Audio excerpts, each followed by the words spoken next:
It is time to leave your worries outside and laugh with us inside the Treehouse. I'm Dan O'Malley along with Trey Trinholm. Coming up on today's show, birthdays and butt cocaine. Travis and Taylor tie the knot. And a party granny for the ages. I'm looking forward to all those things today inside the Treehouse.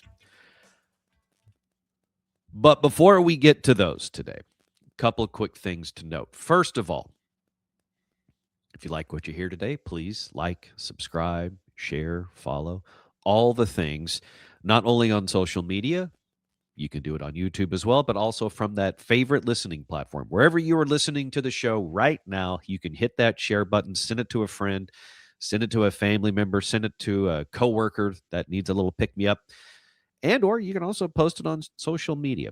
At Treehouse On Air is our social handle, and it's also the handle on YouTube, at Treehouse On Air. Share the show with a friend today, and together we can grow the Treehouse Show. Unfortunately, we have to start this week inside the Treehouse with some sad news. Saturday, June 27th, Mabank Fire Chief and police officer Charlie Woodard was tragically struck and killed by a pickup. This occurred while Chief Woodard was directing traffic after the Mabank rodeo. He was rushed to a nearby hospital in Gun Barrel City, where he unfortunately succumbed to his injuries. And being the stewards of the RMS Treehouse Listeners Foundation, formerly the Russ Martin Show Listeners Foundation, Trey and I issued a check on behalf of you, the listeners of this show and the former Russ Martin radio show, to Chief Woodard's family. And it's a two-pronged approach that we take. One is I write the letter and sign the check, and then Trey gets the unenviable position of delivering it. I got the easy part. Not to try to make it about us. It's just kind of sharing a brief experience of what it's like to meet somebody or meet a group of people on their absolute worst day.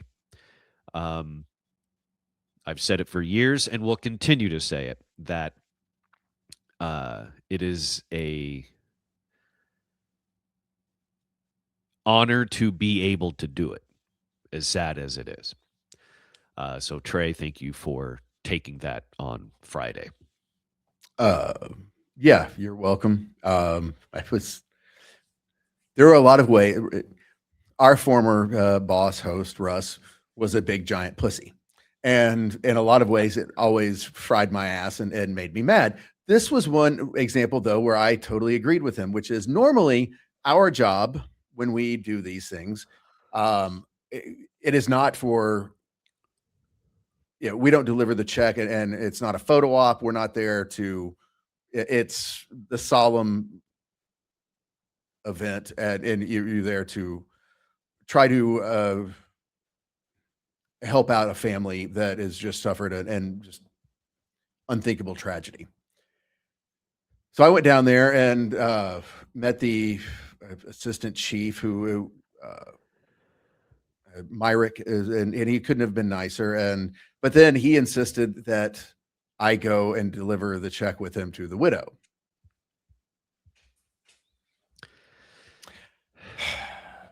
How about no?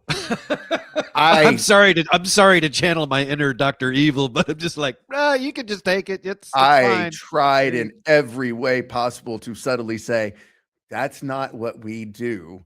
I go, this is, we don't get in the way. We're not here. And he was like, no, she's going to want to say thank you. Not necessary. See, here's the thing. I know someone's thinking it, so I'm just going to say it out loud for you.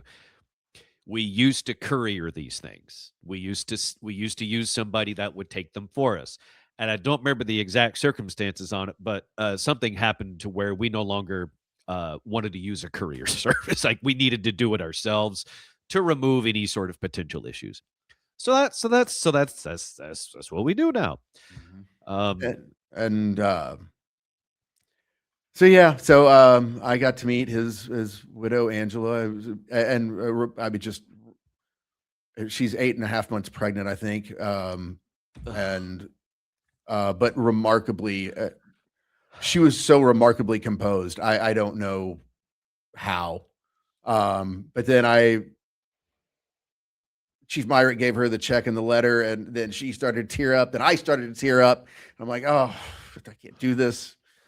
And but she was, obviously very grateful that, um, and it's wonderful to see because it was a $40,000 check, and it takes one thing off their plate, which is they don't have to worry about when benefits are going to kick in or anything else, and that's always been the mission of the foundation.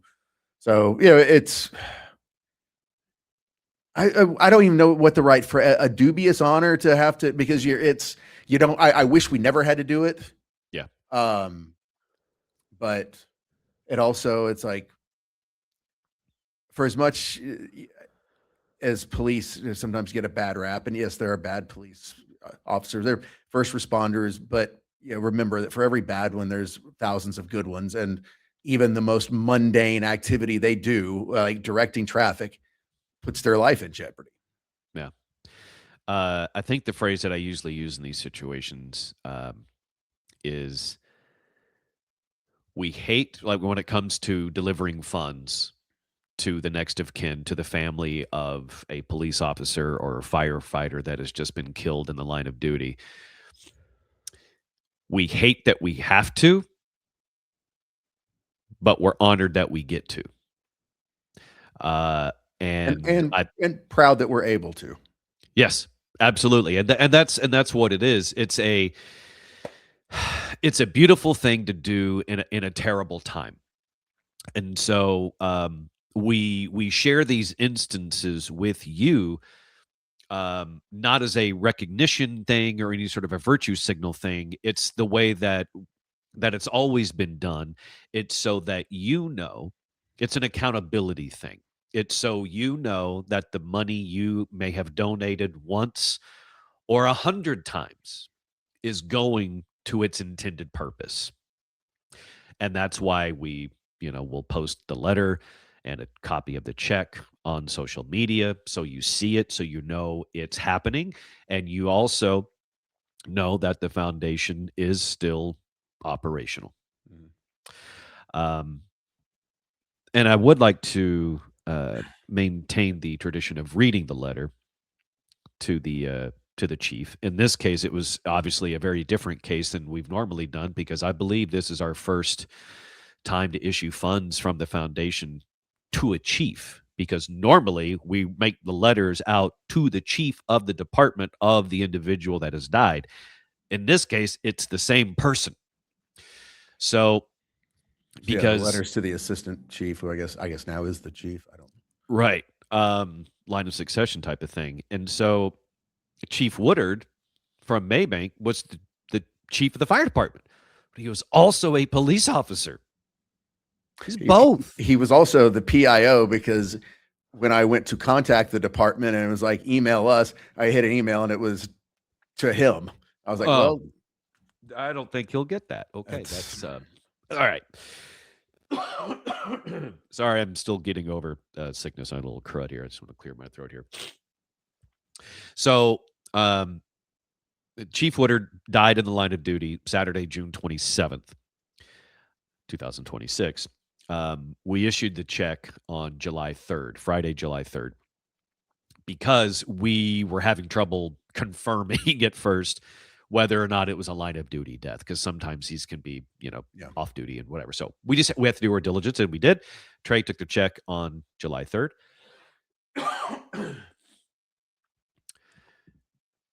Dear Interim Chief Myrick, Mabank Fire Department, please accept our heartfelt condolences on the tragic loss of Chief Charles Woodard.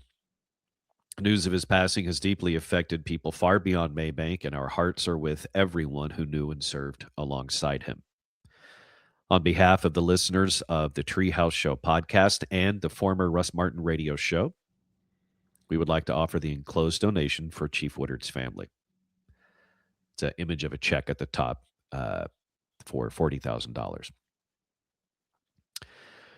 While no contribution can ease the pain of such an unimaginable loss, we hope it provides a measure of support during this incredibly difficult time.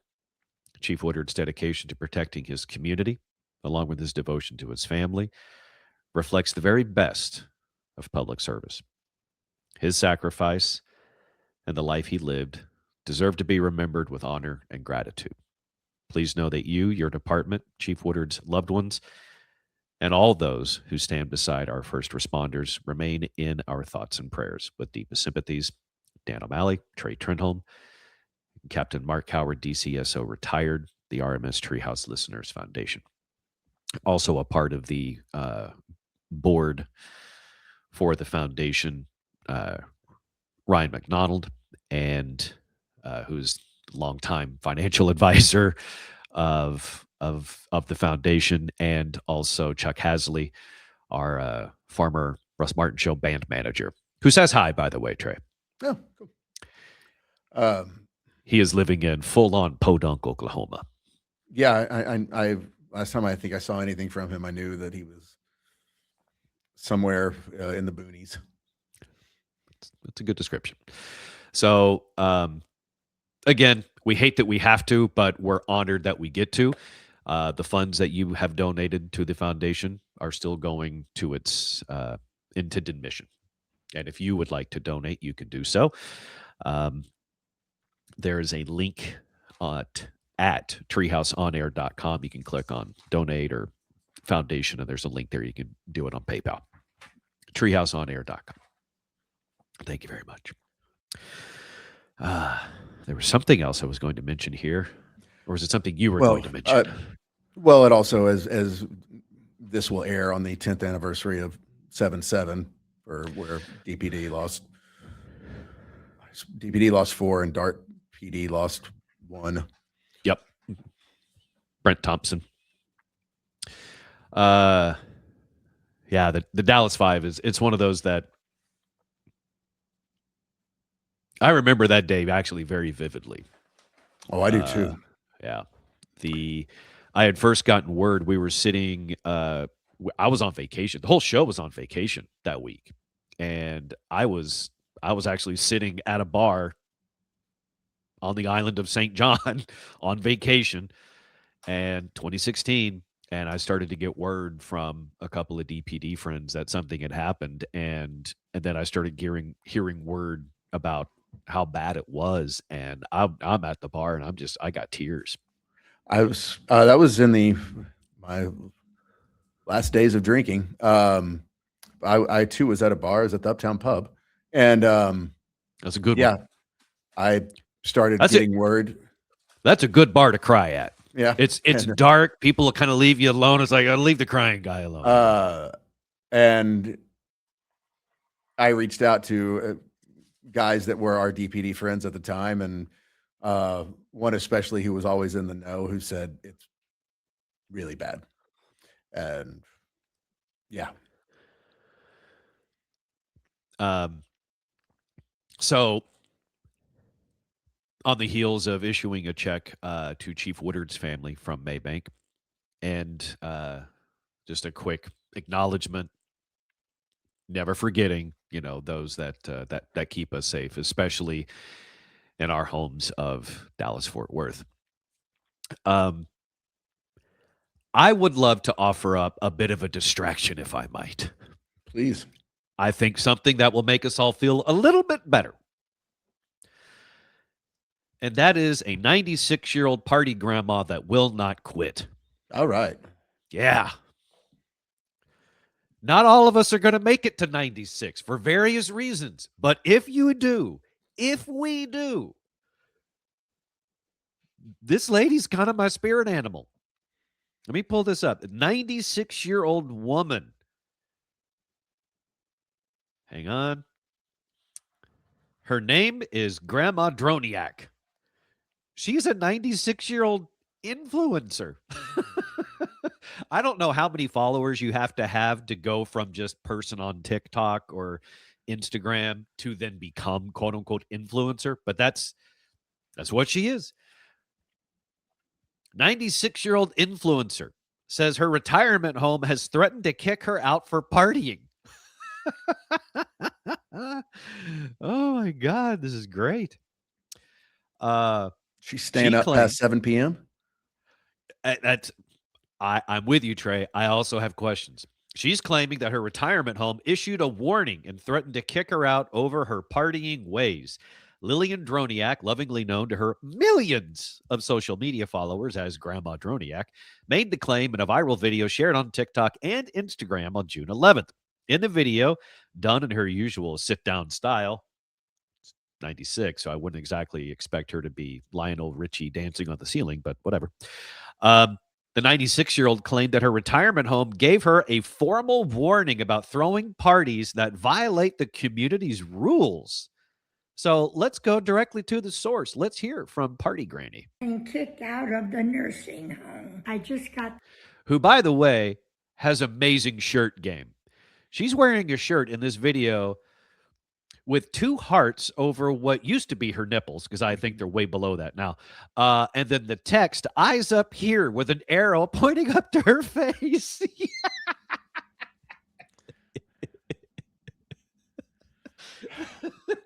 I saw another video of hers where she's wearing a shirt that says on one line, to-do list today. And underneath it, it says, your dad. Oh, if this is your grandma, you hit the grandma lottery. I'm getting kicked out of the nursing home. I just got this letter. It says you're getting kicked out if you don't stop the parties. You could read it. Parties are not allowed, and you cannot serve alcohol to other residents. Letter serves as a formal warning. I could do what I want. I pay $12,000 a month. She just tore that thing up right there on the video. And then she pulls out a hair pick and starts combing her hair. $12,000 a month to live here. I could party if I wanna. My girlfriends are coming over tonight. We're gonna drink and gossip. It's not a party, but we do get rowdy. $12,000 a month. I kind of get where she's coming from. Look, if I'm paying $12,000 a month in rent at my retirement home, I'm going to feel pretty damn well entitled to do whatever the hell I want. I get it. I just noticed the streamers in the background. So I mean, yeah, she's going all out. Oh yeah. In the letter, the home wrote to her, we are reaching out because there have been many noise complaints about your room. Parties are not allowed, and you cannot serve alcohol to other residents. This is a safety concern. While we encourage residents to socialize and enjoy community activities, we cannot have wild parties.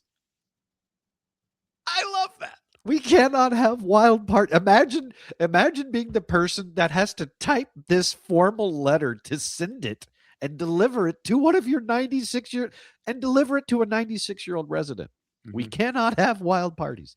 It is shown on security footage that people were leaving your room at 1 a.m. Wow. last Tuesday. Okay. All right. Well, I am impressed. I mean, that is, look, I mean, when you're 96 years old, living in a retirement home, every day is Saturday, and it's always 5 o'clock. I'm 51 and I really don't like being up at 1 a.m. So, hey, you go, Granny. Absolutely. I'm right there with you. I'm a middle-aged man. And if I'm out past dark, I'm starting to question things. They go on in the letter to say, continued incidents of this nature may result in restrictions on visitors and common area privileges and could lead to further review of your residency status within the community. We kindly ask for your cooperation in ensuring future gatherings remain respectful of community rules and quiet hours. No more parties, please. And it just dawned on me. They have security footage of people leaving her room at 1 a.m. on a Tuesday. To you and me, that sounds extremely late. But when you're 96, that might be like they just said, well, they were leaving first thing in the morning. Yeah, I mean, they could have passed out at 8, and then they just woke up, and then I don't know. That's still that's impressive. And hopefully she'll figure out that she just needs to rotate the party. Get a couple of her girlfriends. They host every once in a while, so that's right. Because the nursing home's probably not going to kick out one person paying $12,000 a month. They're damn sure not going to kick out 3 or 4 of them.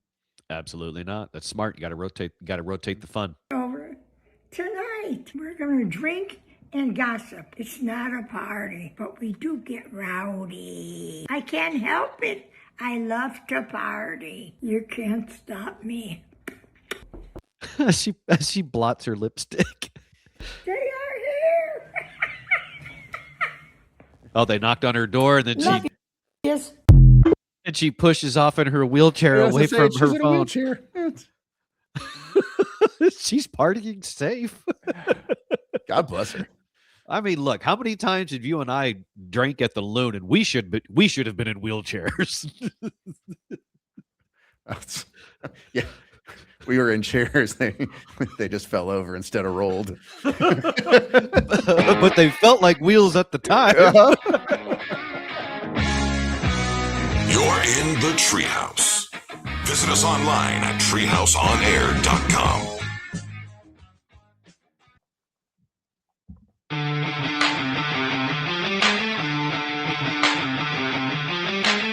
You're listening to the Treehouse. Visit us online at treehouseonair.com.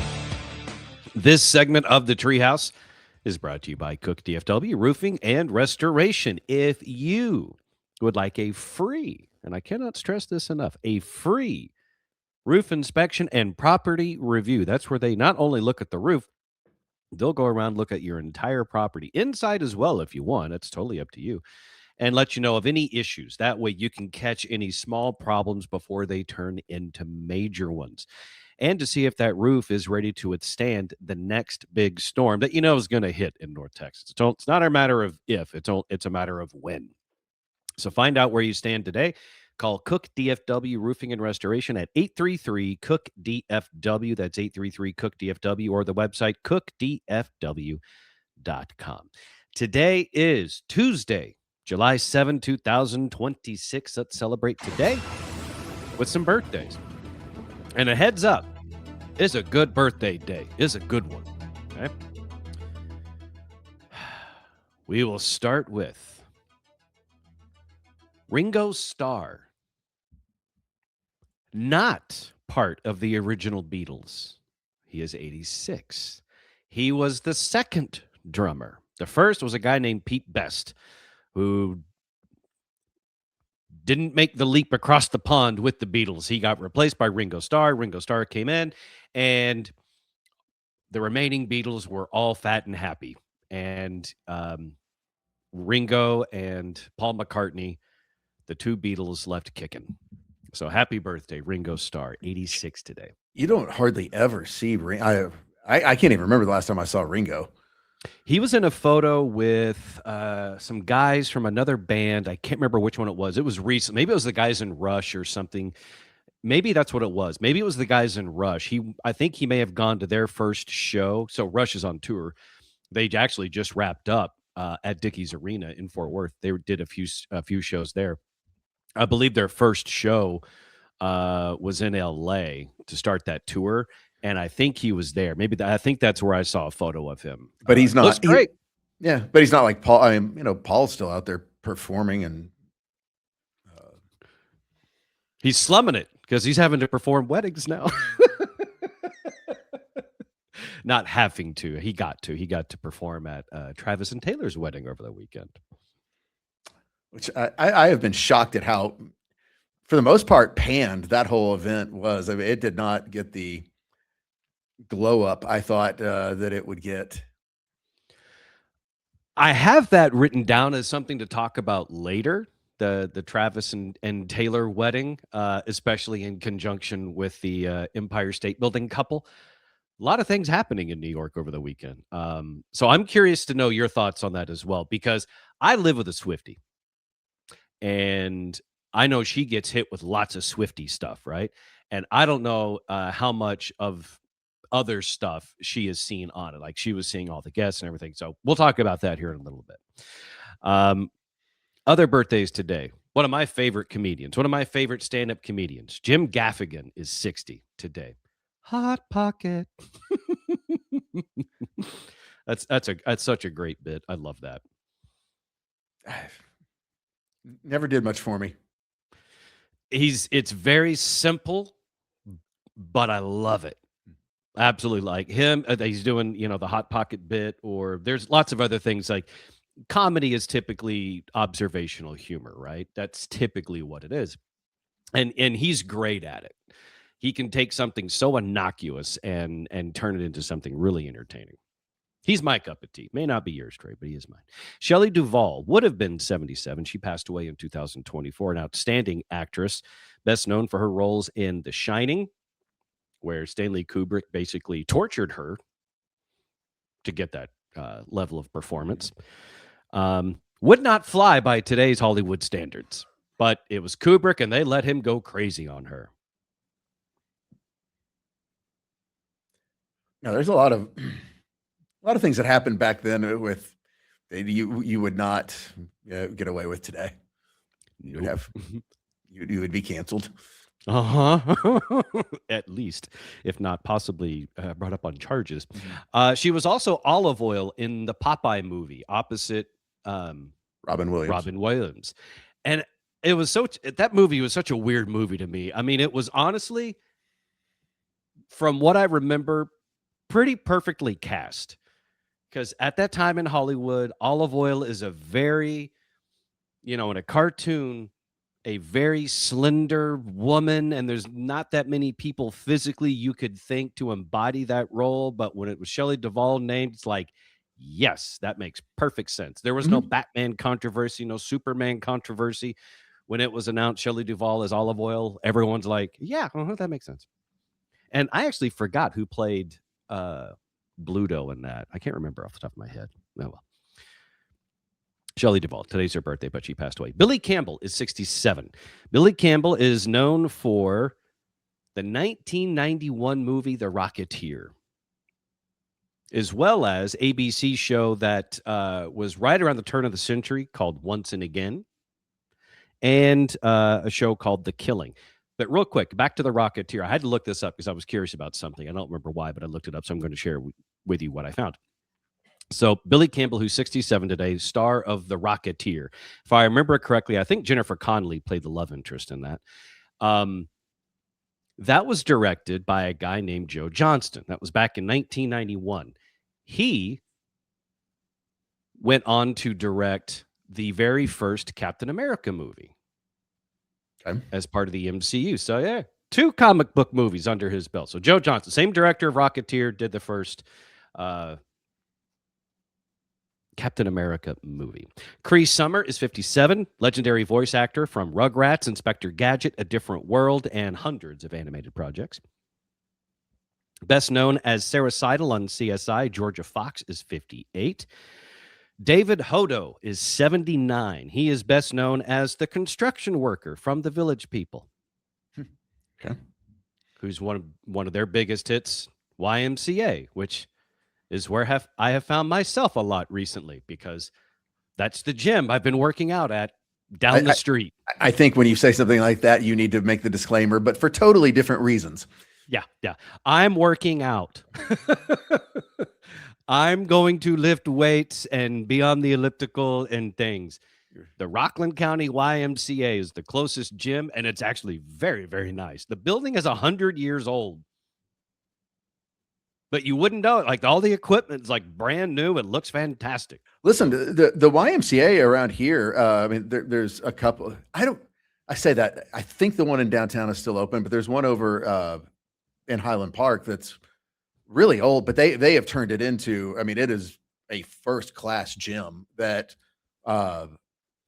and you can join there. I mean, it's cheaper than most health clubs.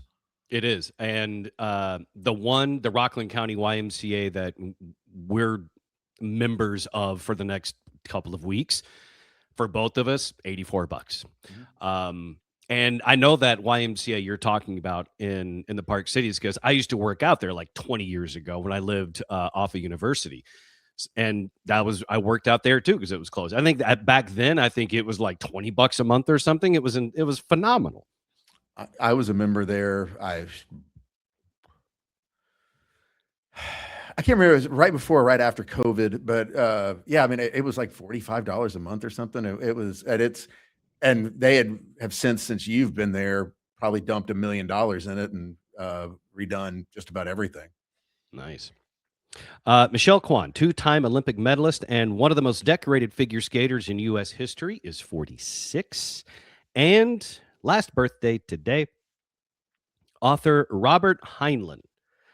He passed away in 1988. The reason why I want to mention his birthday today is because he is a legendary sci-fi author of books like Stranger in a Strange Land and Starship Troopers.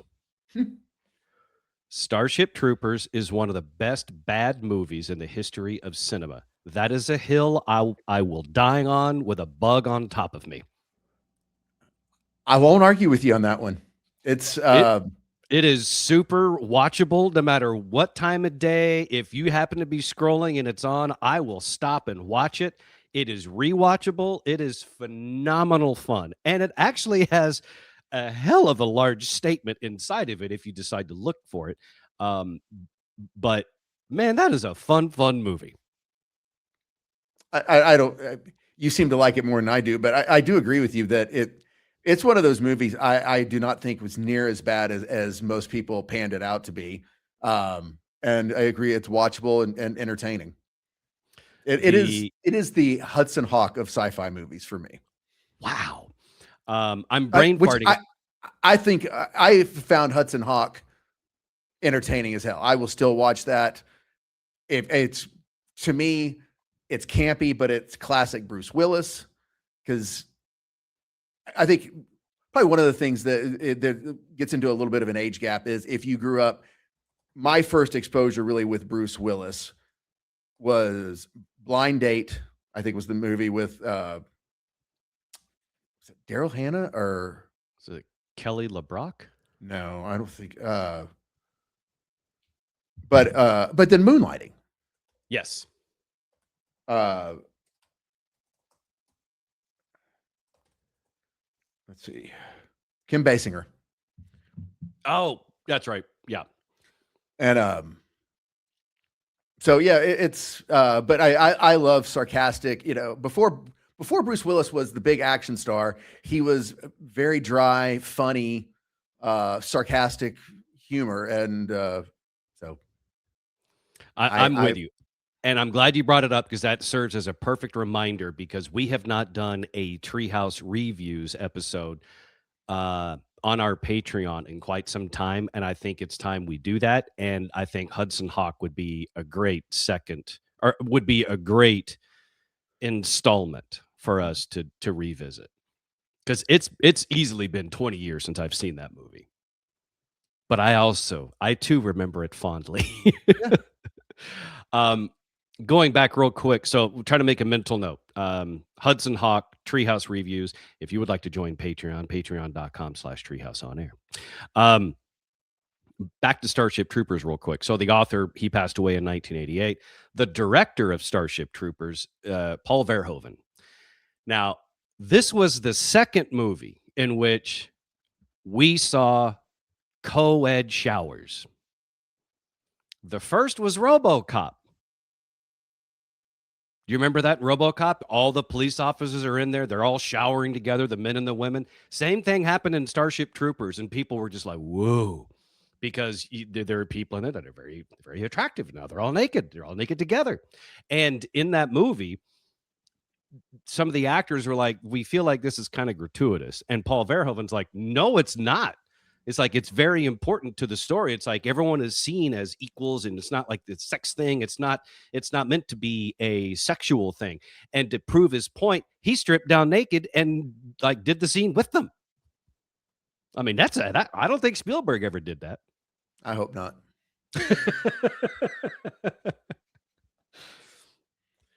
Also, when I asked you and Rebecca last week if you could live inside of any movie franchise, which one would it be? Keeping in mind you're a normal person, not a main character, right? Starship Troopers is one of the movies that I thought I absolutely would want nothing to do with as far as a franchise to live in as a normal person, because those bugs tear you apart. That looked awful.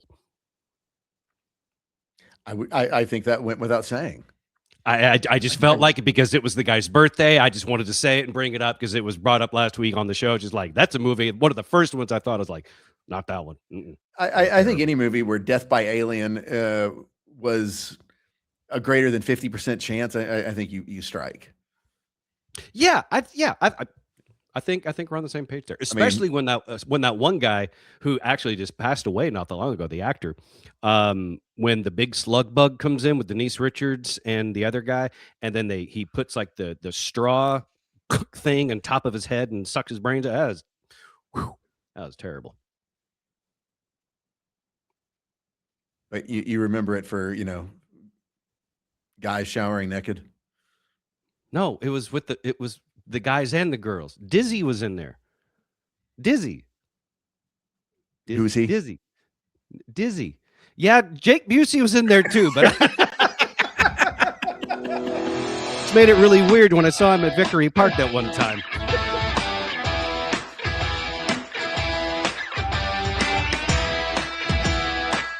You're in the Treehouse. Visit us online at treehouseonair.com.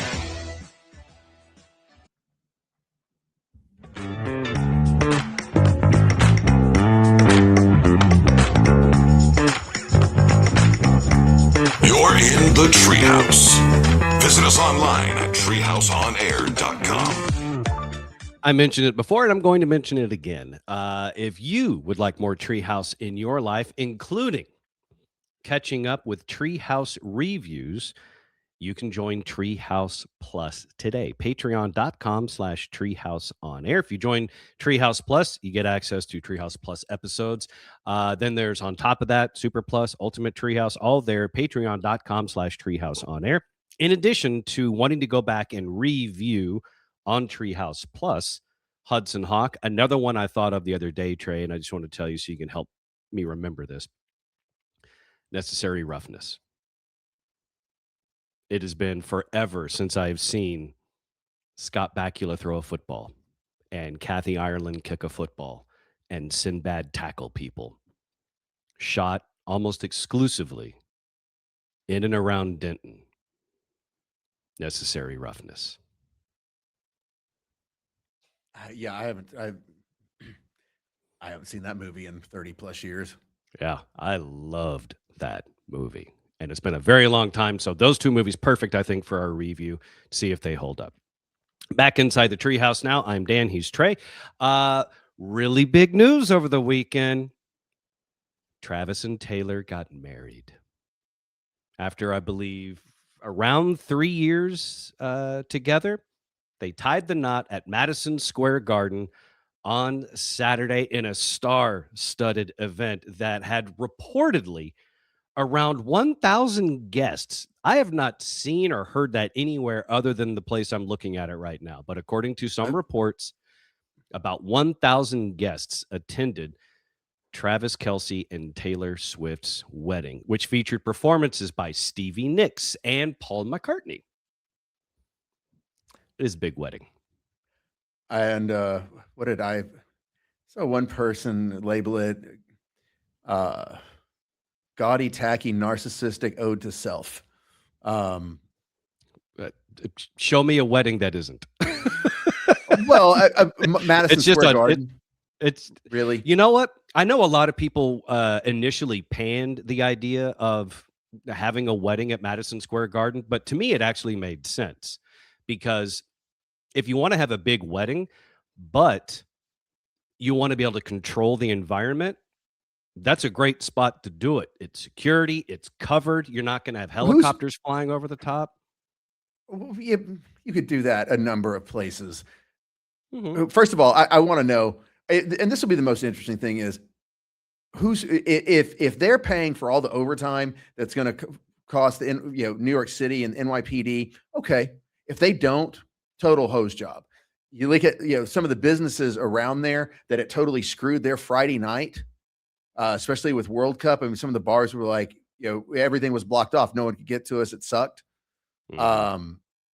But I think Madison Square Garden is a little bit ridiculous.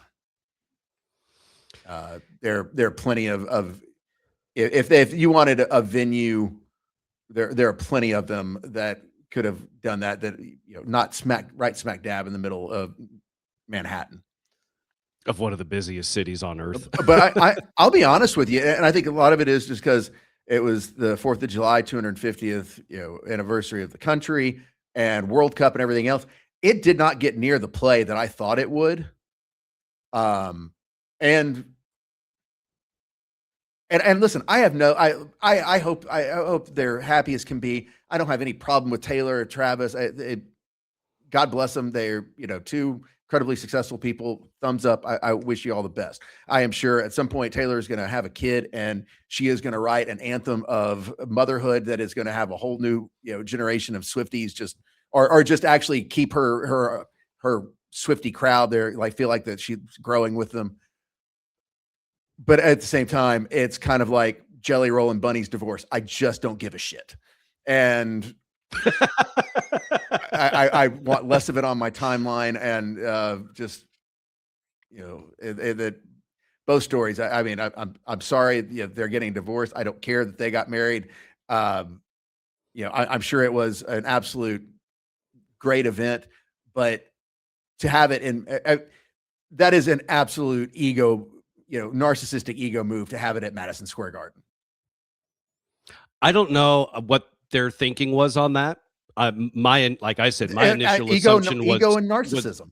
My initial thought was security, because you're wanting to do an event and then keep people out and keep it covered as private as you want to, as you can try. Apparently that had, close to 1,000 people, but control the environment. It made sense to me.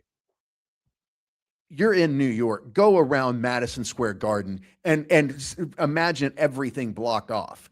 That is an absolute. There are plenty of venues that could hold 1,000 people that you could control security. Plenty of very elite places around the country in and around New York. You did not have to go this far. But Madison Square Garden, and imagine this, you're talking about a venue that I think seats like 25,000 that you're renting out for 1,000 people. And you absolutely put the city in the middle of World Cup and everything else, at 4th of July, a total ego move. The most surprising thing about their wedding was the fact that Adam Sandler officiated. That was I found that odd. Apparently, I don't know what the total backstory is, but Sandler's kids, huge Taylor Swift fans, somehow they linked up a handful of years ago, and they're friends, family friends now. From everything I've always heard about Adam Sandler, he's extremely down to earth, very loyal to his friends. Clearly, he makes all his movies with his friends, both that were famous from SNL and the ones that weren't. And that he still, everything I've ever read, he calls his friends once a week to check on them. And yeah, they said he's absolutely down to earth. He always dresses basically like a slob. Yeah. But he can, so yeah. Yeah. And then, of course, Travis Kelce was in Happy Gilmore 2. So, which that's... yeah, I know. The interesting thing was you saying that the Travis and Taylor wedding not getting as much attention as you sort of would have expected, but with everything else going on, especially in New York over the weekend, I kind of get it. And it's interesting to me that Travis and Taylor's wedding over the weekend in New York did not have them, arguably, as the most famous couple in New York over the weekend. I think that goes to the Daredevil Skywalker people who got engaged on the top of the Empire State Building like the day before or 2 days before. I mean, that's viral. Everyone, including me, was making our own banners on ChatGPT Yeah, for like 2 days. I mean, that couple went off. And I hope they get enough that it covers their defense attorney bill. Because they're going to need it. Uh-huh. Because they got a few felonies to talk about.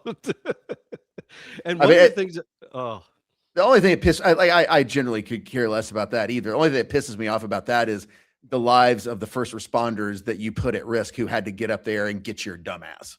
Right. And on top of that, no pun intended, if one or both of you idiots happen to have fallen and it hit somebody on the way down, then also that's a major problem. Well, or just the people that had to see you go splat, and the psychiatry bills they'll need. Yeah. This is a little sadistic on my part, but I will tell you that if I happen to have been there and looked up and saw them up there, and if I saw one slip and fall and then go splat, I think I might have giggled a little bit. Because I know I would never do that, and that's never going to happen to me. I will say, though, and I don't know, they were apparently up there for like half an hour before they were taking photos and video and doing all the things that they do because they're illegal, free climbers, basically. And they're up there for about half an hour. Right as they're about to start going down, he pulls her ring out, proposes. I assume she says yes. But No, all these other videos I thought that was started before they went up. Oh, was it? What I saw was that he proposes. They were on the way down. Either way, they got proposed. What I don't know is how many videos I saw after that came out. I don't know how many of those videos were real. Because I saw one where she had less clothing on, still had like the Catwoman mask on, but she's wearing like a basically like booty shorts and a sports bra crawling around on the platform like a kitty cat. I didn't know if that was real at first. I think it was. And then I saw a separate video. And I don't know if this one was real either, where she's basically doing the classic boyfriend-girlfriend thing. He's taking the photos, and she's like, let me see that. Let me see it. Let me see it. And she's bitching at it for not taking a good enough photo. And I don't know if that one was real or not, but it's so believable, I have chosen not to verify it. What I saw, I don't think either one of those are real. But, I mean... Well, tell that to Jeff K., who liked one of them. That's how I saw it.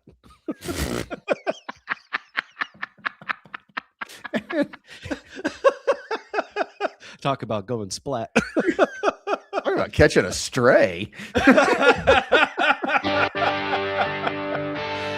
better be careful if we're friends on social media. I'm going to see what you're up to.